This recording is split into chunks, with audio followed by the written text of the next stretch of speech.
सचिन के पापा विनोद अपनी पुरानी जॉब छोड़कर एक नई जॉब करने लगे, जिसके सिलसिले में पूरी फैमिली को उत्तर प्रदेश के फैजाबाद में शिफ्ट होना पड़ गया। 8 साल का सचिन अपने पुराने घर को बिल्कुल भी छोड़ना नहीं चाहता था, पर माँ और दीदी के मनाने पर वो भी नए घर में शिफ्ट होने के लिए तैयार हो गया। फैक्ट्री के मालिक ने सचिन के पापा विनोद को एक 2 बेडरूम फ्लैट रहने को दिया था। उस फ्लैट पर करीब 5 सालों से ताला लगा था। वो फ्लैट दिखने में बहुत पुराना था और उसके हर कोने में जाले ही जाले थे। सचिन की माँ को उस पुराने फ्लैट में एक अजीब सी बेचैनी हो रही थी।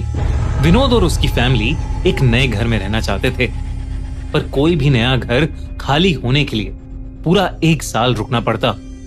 तो विनोद ने उसी पुराने घर में रहना शुरू कर दिया। लेकिन उस घर में पहले ही दिन से अजीबोगरीब चीजें होनी शुरू हो गई थीं। जाले हटाने के बावजूद हर दिन फ्लैट के कोनों में जाले अपने आप ही वापस आ जाते थे। इतना ही नहीं, जब विनोद और उसकी पूरी फैमिली सो जाते थे, तब उन्हें उस फ्लैट के अंदर से किसी के कदमों की आवाजें आती रहती थीं। घर में घुसते ही पहले दिन सचिन ने बाथरूम की दीवार पर एक बड़ा सा जलने का निशान देखा था।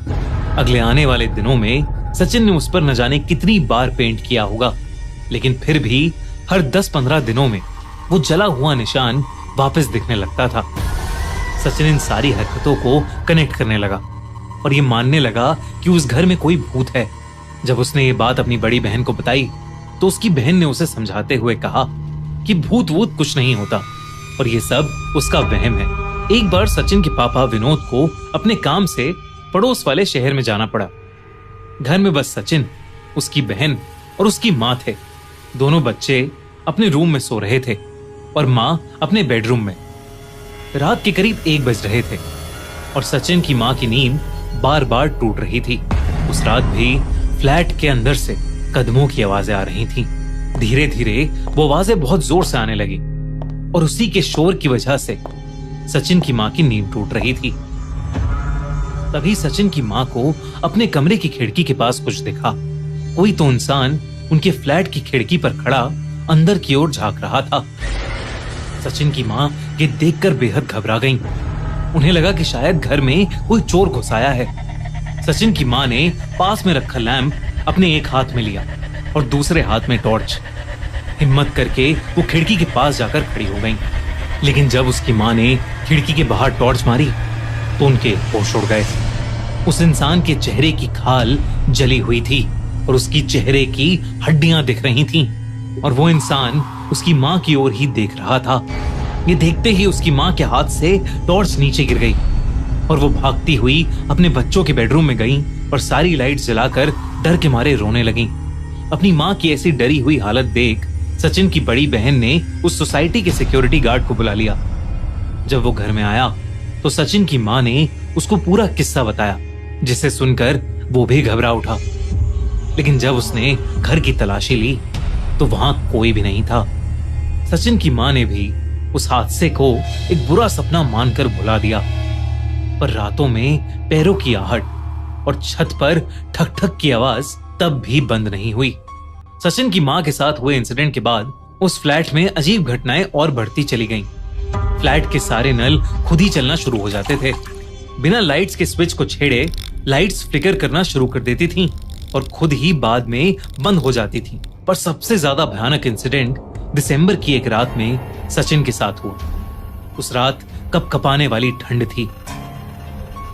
सचिन और उसकी बहन एक मच्छरदानी के अंदर अपने बिस्तर पर सो रहे थे। अचानक से उनके बाथरूम का एक बल्ब जल पड़ा और सचिन की नींद खुल गई। सचिन को अपने बिस्तर पर कुछ इधर से उधर हिलते हुए महसूस हुआ, जैसे उसके शरीर के नीचे कोई जंगली सांप रेंग रहा हो और मुंह से अजीब अजीब आवाजें निकाल रहा हो। सचिन घबरा गया और उसने अपनी बहन को उठाने की बहुत कोशिश की, लेकिन वो हिल भी नहीं पा रही थी। वो एक ऐसी गहरी नींद में सो रही थी कि जैसे किसी ने उस पर कोई जादू कर दिया हो। फिर सचिन को कुछ ऐसा दिखा जिससे उसकी आत्मा कांप उठी। सचिन ने देखा कि उसके बेड के पीछे से कुछ निकल रहा है। एक जला हुआ हाथ बेड के पीछे वाली दीवार से बाहर आया। वो किसी जिंदा इंसान का हाथ नहीं था। उस हाथ में 3 मोटी उंगलियां थीं जिसकी खाल जलकर पिघल चुकी थी।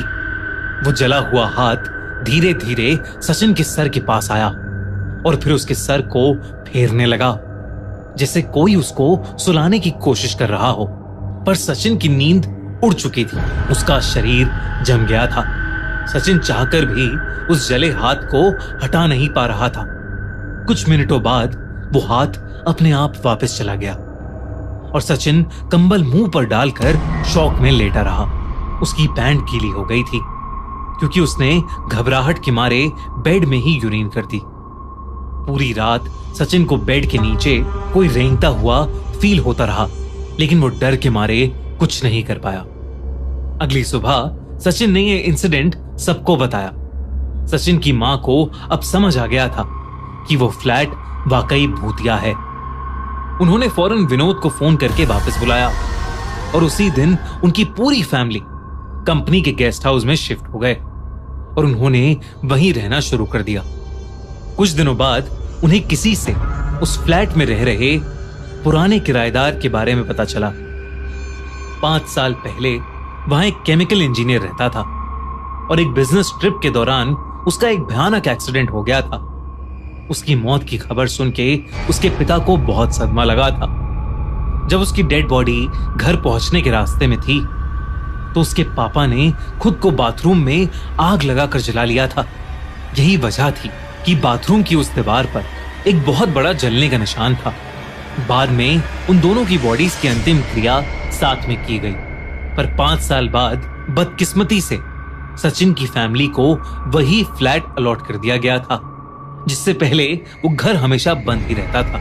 अपने नए घर में सचिन दिन रात कनेक्शन बनाता रहता था कि शायद उस रात जो जला हुआ हाथ उसने महसूस किया था और जो जला हुआ इंसान उसकी मां ने देखा था, वो उसी केमिकल इंजीनियर के पिता की आत्मा थी जो शायद अपने बेटे को ढूंढ रही थी।